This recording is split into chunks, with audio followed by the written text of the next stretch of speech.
I was affected by it only in the sense that I was aware of the effect that it had on friends of mine or people with whom I'd worked.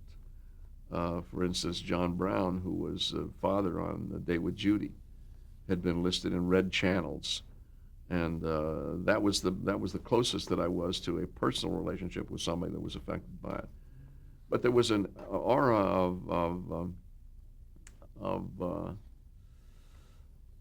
there was an uneasiness in the business because we all said, "What the hell is this all about?"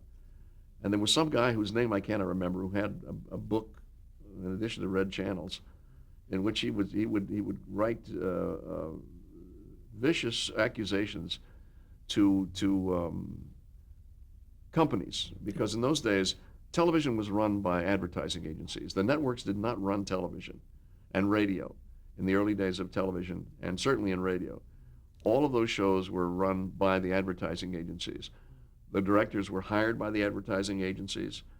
The networks did nothing but sell time. They sold the time, a half hour, to Procter and Gamble or whomever. They would put their own production staff in to do the radio shows or the television shows. And so there was a pressure that was brought to bear against the advertising agencies and the manufacturers by these various publications.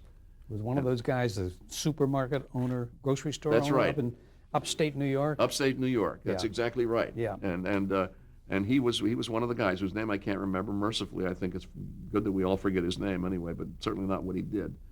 But it was a very uncomfortable time in radio, and certainly I was not aware of it in terms of motion pictures because I was not involved in motion pictures. At that time, I was strictly involved in radio.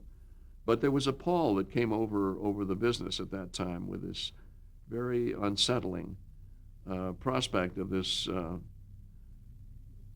ghoul coming out of the woods and naming people and rightly or wrongly accusing them of anti-American feelings and dealings. It was a time of shame, wasn't it? It was very much a time of shame.